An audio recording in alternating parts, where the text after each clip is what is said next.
What's goody? Yo, what's up, bro? What's up, my people?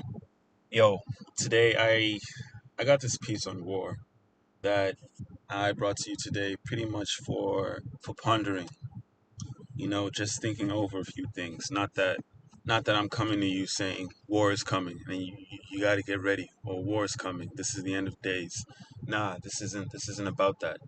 But I do want us to speculate war becoming an increase of a threat. You know, whether that's global war or war on several fronts, such as Israel, Ukraine, Palestine, increasing rumors of war between Russia and the West. So there are a lot of things that I want to bring up in relation to what the Bible or the scriptures prophesize in as signs of this world coming to a close, you know? Because society, if you didn't know, society is circling the drain. Society is declining and degenerating each and every day, and that's not just including war. That's not just including people becoming more depressed or angry. No, it's also about moral and societal values and principles and the way we interact with one another. Marriage, community, brotherhood, and just the growing tyranny of those who rule over us. Our decreasing power and the more of our lives that we submit to technocracies, to technologies, to systems, computers that mark us as cattle. In exchange for our information, we are marked as cattle. But anyway, yeah. So one of the things that I want to point out in conversation before I read this is Matthew 24 verse 6, and it goes something like, "And in those times there will be rumors of war. See that ye are not troubled, for all of these things must come to pass, but the end is not yet near." And I just wanted to bring that up because this article it illustrates that point so well, and that's why I wanted to share that with you guys. So, war emerging increasingly as existential threat. War has always been a source of immense human distress. What is more important to point out is that its capacity to cause distress and destruction has been increasing in very dangerous ways. The World Report on Violence and Health, published by the WHO, has provided the following information on deaths caused by war and conflict during the last 5 centuries. All right, so over the past 5 centuries, more and more people, or more so, yeah, people, definitely more men, if we, look at the constituents of these numbers. But over the past 5 centuries, more people have been dying due to war. And you can see that huge jump from not just from the 18th to the 19th century, but also from the 19th to the 20th century. Of course, population has also been increasing, but the almost sixfold increase from the 19th to the 20th century is deeply disturbing. This figure indicates that over a million perished per year on average during the 20th century in wars and conflicts. What is more, this figure may not include all the mortality caused by many indirect impacts of wars and conflicts.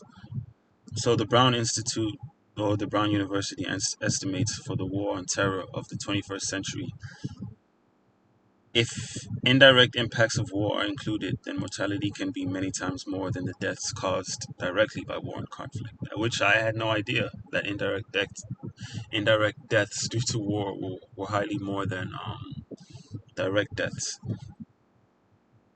These estimates stated that the war on terror claimed about zero point 0.9 million lives directly.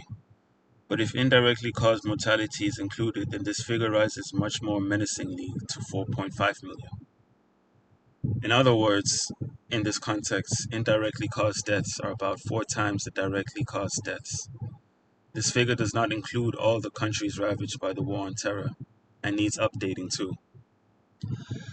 This is a reminder that the enormous death toll of the 20th century is being maintained to the 21st century. more or less, if we add up the mortality of all the dozens of wars and conflicts of the world during the first 23 years of the 21st century, what is more disturbing is that talk of the possibility of the Third World War and a nuclear war has been heard more during the last 2 years than in the several decades preceding this. So you see, it's like a rumors of war type thing. This largely due to the possibility of a direct conflict between the USA, NATO, and Russia, taking off from the ongoing proxy war in Ukraine and to a lesser extent, the possibility of a direct war between the USA and China, China too, an even broader war with NATO, a few Asian allies, and possibly Australia on one side, and the axis of Russia, China, Iran, and North Korea on the other, has also been discussed as a more distant possibility, which, however, cannot be entirely ruled out, even though it would surely be a complete disaster. Yeah, that sounds like a world war to me. Alright, so Einstein, when asked about what a third world war would look like, responded that he does not know how the third world war would be fought, but the fourth one would be fought with stones. He was referring, of course, to the reality of wars becoming so destructive that the Third World War would, in fact, ruin the world almost entirely. And perhaps if we're using nuclear missiles.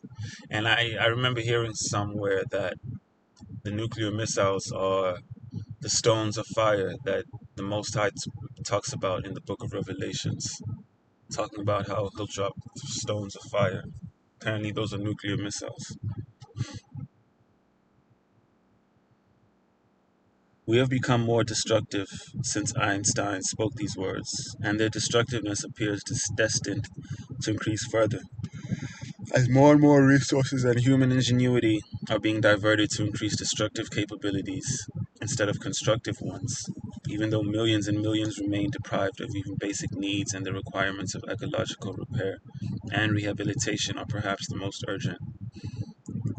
Hence, while the 20th century witnessed a six-fold increase in war and conflict-related mortality compared to the 19th century, the 21st century may witness something unique and unprecedented in the already highly destructive history of war and conflict. It may witness wars with the capacity of wiping out, in terms of direct and indirect impacts, most of the life on Earth and almost the entire human life, apart from disrupting very badly the basic life enabling and life nurturing conditions of the planet.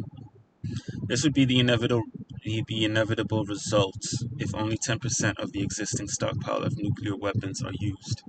However, even more destructive weapons of mass destruction are being developed, and due to a relentless quest for dominance that appears to be blind to all its grave dangers, the biggest military and economic powers are more frequently seen to be on the verge of direct confrontation and war. Hence, this writer has been arguing consistently for quite some time that the present time is not just for incremental reform, although even that would be welcome, but instead for bravely and steadily moving towards a no war future. In such a future scenario, no soldier or officer or armed forces would suffer any loss of job or income, but would merely be diverted with some training towards jobs relating to ecolots. Okay, that's just a load of nonsense. Sidebar, people. Something like this, where you don't need soldiers anymore, and a no war future, open close quotes, that is impossible, and something like that would never happen. As long as there are resources on this planet, as long as there are rivers, oceans, land, mines full of gold, precious silver, wells full of oil, there will always be war. And that's something the scripture says. The scripture says two things. There are two things in this life that will never go away, and that is poverty and that is war. You know? This thing of all of us holding hands, coming together, singing kumbaya, and living peacefully and harmonious, in harmony, and in love together. That does not exist. Even in the scripture, it never existed, nor shall it, nor will it ever. You know, there will always be one group of people ahead of the other. There will always be people who are at enmity towards another. The Most High is a loving God. He is merciful, He is compassionate, and He is forgiving. But He is also a lawful God. He is a God with judgment, He's a God with wrath, and He's a God with fury. Now, here's another point that I wanted to illustrate for you guys, coming off of the discussion or the article that I just read about war. Um, so about 2 3 weeks ago, the U.S. passed a bill, and that bill, as this article says, automatically registers men 18 to 26 for draft. Well, I'm not sure about automatically registers them, but I know that they did pass a bill stating that men aged 18 to 26 must sign up, must input their information in the military. Reason why? Because pretty soon they want to reinstate, they want to re-engage in conscription. And for those of you who don't know, conscription is a draft, military draft, where they'll be calling on people according to lottery or according to draft to go fight their wars, to put men in the first line or in the first wave of defense so that they die off and depopulate the earth. I wanted to let you guys know this because this is our reality, man. This is our reality. War does increasingly seem imminent. We are getting closer to that day, and they're planning it. They're planning it. It's coming. It's just a matter of when. So I just wanted to show you guys the reality of this coming to event. You know. All right. So let's get into this one. The House of Representatives passed a measure on Friday automatically registering men aged 18 to 26 for selective service. It was part of the Annual Defense Authorization Act, NDAA, which sets out the U.S. government's military and national security priorities over the next fiscal year. This year's NDAA authorizes $895.2 billion in military spending, a $9 billion increase from fiscal 2024. While it hasn't been invoked in over half a century, it's mandatory for all male U.S. citizens to register for the Selective Service, also known as the military draft, when they turn 18. Failure to register is classified as a felony and comes with a host of legal challenges. Supporters of the amendment argue that it would not cut down on bureaucratic red tape and help U.S. citizens avoid unnecessary legal issue, as well as cutting down on the taxpayer dollars going towards prosecuting those cases.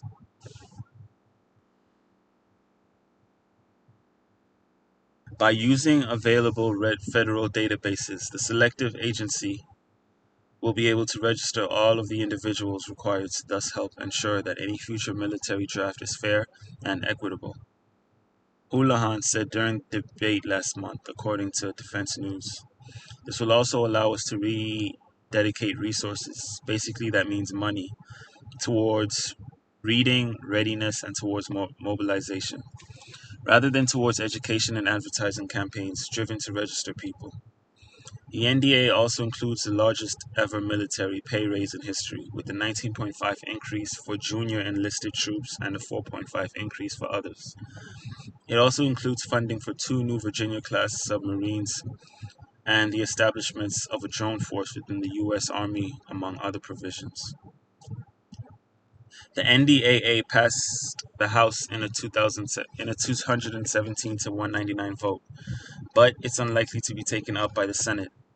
Senate Majority Leader Chuck Schumer, DNY, blasted the bill on Friday afternoon over the inclusion of amendments curbing funding for abortion, transgender medical care, and diversity efforts. Unsurprisingly, the legislation coming out of the House today is loaded with anti-LGBTQ, anti-choice, anti-environment, and other divisive amendments guaranteed not to pass the Senate. Schumer said, as we move forward with this year's NDAA process, both sides will have to work together to pass bipartisan legislation that honors and respects all who serve in defense of our nation. Yeah, that's pretty much it. So this bill hasn't been the bill's been passed, but it's not law yet. It's not legal yet to draft anybody. But I feel like it'll probably get to that point, eventually. And I'm not saying I want it to happen, or I'm not trying to scare you guys. It's just the way I see things. But who knows? I could be pessimistic. Maybe I'm just living in the imagination of my mind. But if you have any differing thoughts, opinions, let me know, man. Tell me what you think.